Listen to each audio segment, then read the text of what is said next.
안녕하세요. 장동훈 메리스탁의 박시장입니다. 9월 27일 금요일 증시 마감 시장에 대해서 말씀을 드리겠습니다. 코스피는 2649.78포인트 0.82% 하락 마감했습니다. 중국의 대규모 경기 부양책에도 기관이 4,300억 순매도하면서 하락 마감했습니다. 반면에 외국인은 2,628억을 순매수하였습니다. 코스닥은 714.49포인트 0.60% 하락 마감했습니다. 외국인과 기관이 순매도하면서 하락 마감했는데 외국인은 1776억을 순매도, 기관은 429억을 순매도하였습니다. 장 초반 증시는 마이크론과 반도체 섹터 훈풍으로 상승한 미국 증시를 반영하며 상승 출발했으나 중국 증시가 갭상승으로 출발한 이후 상승폭을 줄이면서 우리 시장도 상승을 반납하는 모습이었습니다. 이 경기 부양 정책에도 실제 중국이 장기적으로 경기 반등에 성공할지는 확인이 필요한 가운데 이 때문에 중국 경기 부양책으로 인한 상승 효과가 떨어지면서 숨고르기에 들어가는 모습이었습니다.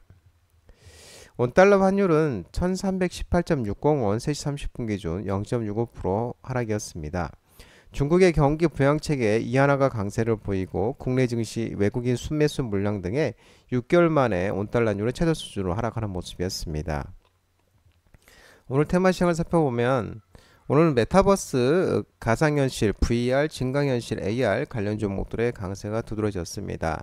메타가 차세대 MR, 혼합현실, 안경, 시제품 오라이언 공개를 했는데 모멘텀이 지속되면서 맥스트 상한가, 자이언트 스텝 상한가, MP, 뉴프렉스, 버넥트, 스코넷, 나온텍 등 메타버스, 증강현실, 가상현실 종목들의 상승이 두드러졌습니다.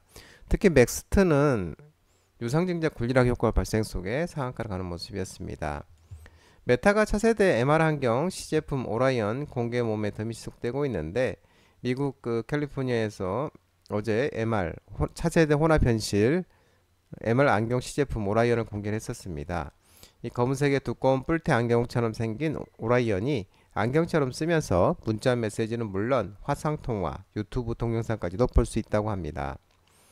이 마크 저커버그 메타 최고 경영자 CEO는 오라이언은 사람을 더 끈끈하게 연결되게 하는 스마트폰 다음의 차세대 컴퓨팅 디바이스가 될 것이라고 밝혔고, 젠슨 왕 엔비디아 CEO도 트래킹, 시선 추적이 좋고 밝기도 좋고 색상 대비도 좋다고 극찬을 아끼지 않았습니다.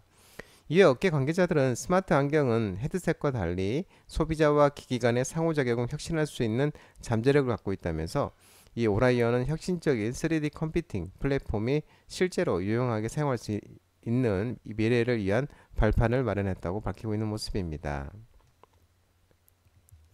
중국 소비 관련주, 비철금속, 석유화학, 건설기계 관련 종목들의 일부 종목들이 반등이 있었는데요. 중국이 예고대로 지준율을 0.5% 인하하면서 대규모 경기 부양책 기대감이 지속되면서 황션그룹, 컬러레이, 잉이푸드 등 국내 상장 중소기업과 국내 상장 중국 기업과 코스메스, 청담글로벌, LG생활건강, 현지엘리트, 파라다이스, 호텔신라, 진에어, 컴투스 등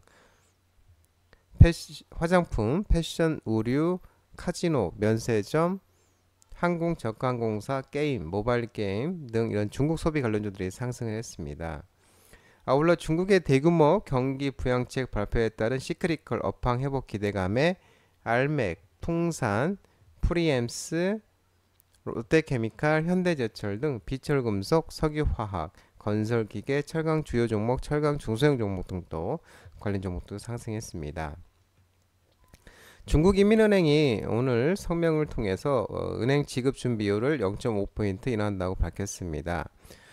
지난 14일 인민은행 총재가 금융당국 합동 기자회견을 열고 우리 돈으로 190조 원에 달하는 대규모 경기 부양책을 펼치겠다고 밝힌 데 따른 것으로 다음날 25일 인민은행이 중기대출기관 금리를 0.3% 낮추며 유동성 공급에 나선 바 있습니다.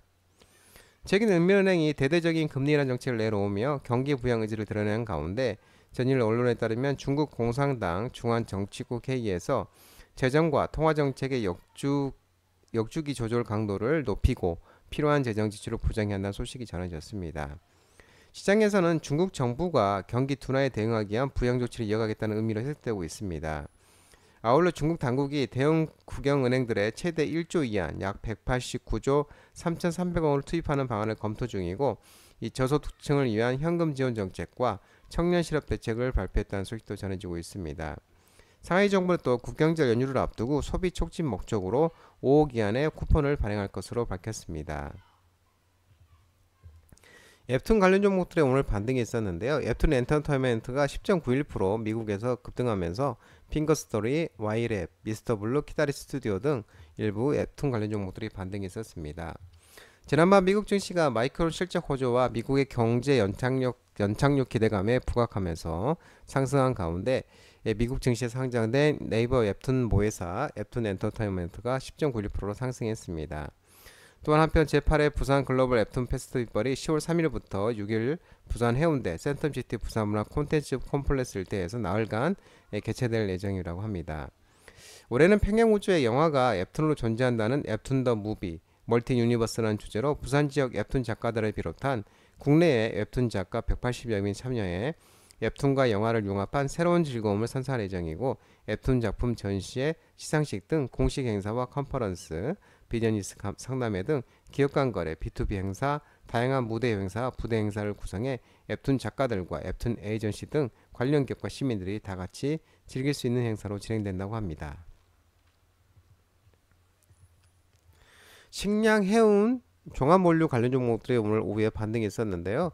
캐나다 밴쿠버 곡물터미널 노동자 파업 돌입 소식과 미국 항만노조가 다음 달 1일 총파업 예고 소식에 고려산업, 미래생명자원, KC피드, 한탑, 한일사료, 뉴보, 신송홀딩스 등 사료, 비료, 농업, 음식료 업종과 STX 그린로지스, 대한해운, 페노션, KCTC, 동방 등 해운, 종합물류 테마들이 상승했습니다.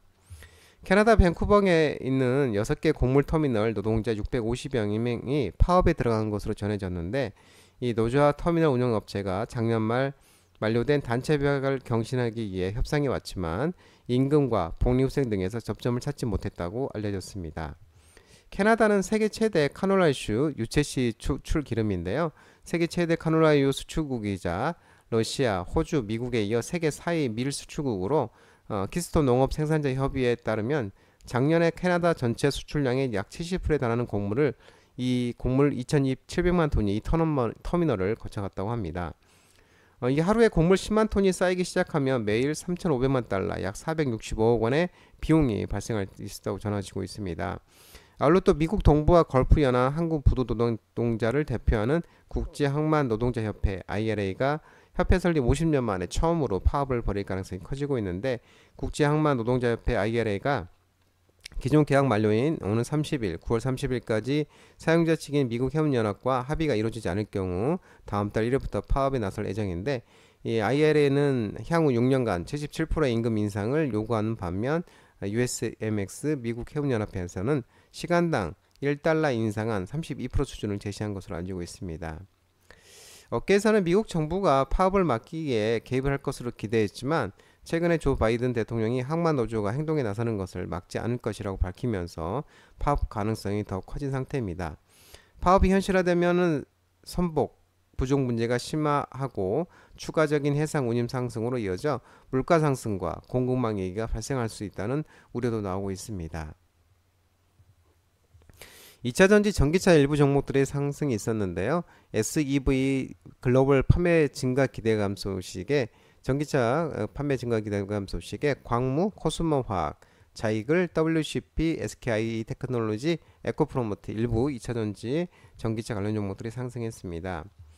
NAT투자증권은 내년에 정책 효과, 규제, 보조금, 금리로 이 정책 효과로 중국을 제외한 글로벌 XEV 판매가 20에서 30% 정도 기록할 것으로 전망되고 있는데, 특히 유럽이 왜곡된 CO2 이산화탄소 배출 규제 강화에도 자국 OEM 지원책, 구매 보조금 등이 논의되고 있어서 예상보다 회복 강도가 강해질 가능성이 열려 있다며, 또 미국이 요구되는 연비가 2024년과 2026년 가파르게 상승할 전망이므로 XEV 판매 확대는 불가피하나 미국의 11월 대선 결과에 따라 정책 방향이 달라질 가능성이 있어서 결과를 지켜봐야 한다는 설명입니다. 트럼프 당선 시에도 유럽만으로도 국내 2차전지 업체는 내년 실적 개선이 유효할 것으로 보여지고 업사이드 강도는 미국 대선 결과에 따라 달라질 수 있다고 밝혔습니다. 한편 또 전일 언론은 테슬라가 중국에서 사상 최고의 분기 실적을 기록할 것으로 기대하고 있고 미국 올가 투자회사들이 이 회사의 분기 차량 인도량을 잇따라 상향 조정하고 있는 것으로 전해지고 있는 모습입니다. 인도 추정치를 상향 조정한 투자회사들은 모두 테슬라 매출이 핵심 시장이자 세계 최대 전기차 시장이 중국에서 회복되는 징후를 보이기 시작했다고 진단한 것으로 알려지고 있는데 바클라는 3분기에 테슬라가 47만 대 차량 인도할 것으로 예상하고 있고 이전 추정치가 46만 2천 대보다 상향 조정된 거고 RBC 캐피털 마켓도 45만 4천 대, 46만 대로 베어드는 43만 5천 대에서 48만 대로 각각 올렸습니다. UBS도 47만 대로 될 것으로 이렇게 전망을 하는 모습이었습니다.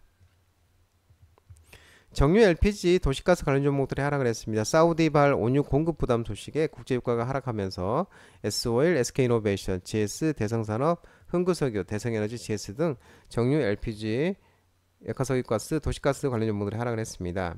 국제유가는 사우디발 온유 공급 부담 등의 WTI는 2.90% 하락을 했습니다. 사우디 정부가 시장 점유율을 되찾기 위해서 올해 12월부터 산유량을 늘릴 계획이라는 소식 전해졌고 아울러 사우디는 이번 조치로 배럴당 100달러라는 비공식적 유가 목표치 또한 포기할 계획인 것으로 알려지고 있는 모습입니다. 장동원 미래스탁 전화번호는 166-3797입니다. 하지만 장동원 자본시장법 개정에 의해서 이 번호는 수신 및 착신이 거부된 전화번호이기 때문에 참고하시기 바랍니다. 장동원 대표 유튜브 채널 구독과 좋아요 많이 부탁드리고요. 알림 설정도 꼭 해두시기 바랍니다. 유튜브 채널 아래 보면은 공유가 있습니다. 공유, 소개 링크 많이 부탁드리고요. 유튜브 장중 라이브 무료 방송 진행하고 있으니까 혼자 하기 힘드신 분들이나 도움이 필요하신 분들은 언제든지 오셔서 많은 도움 받아가시기 바랍니다. 오늘 시장도 모든 분들 고생 많으셨고요. 남은 시간 평안한 되시고 즐거운 주말 되시기 바랍니다. 감사합니다.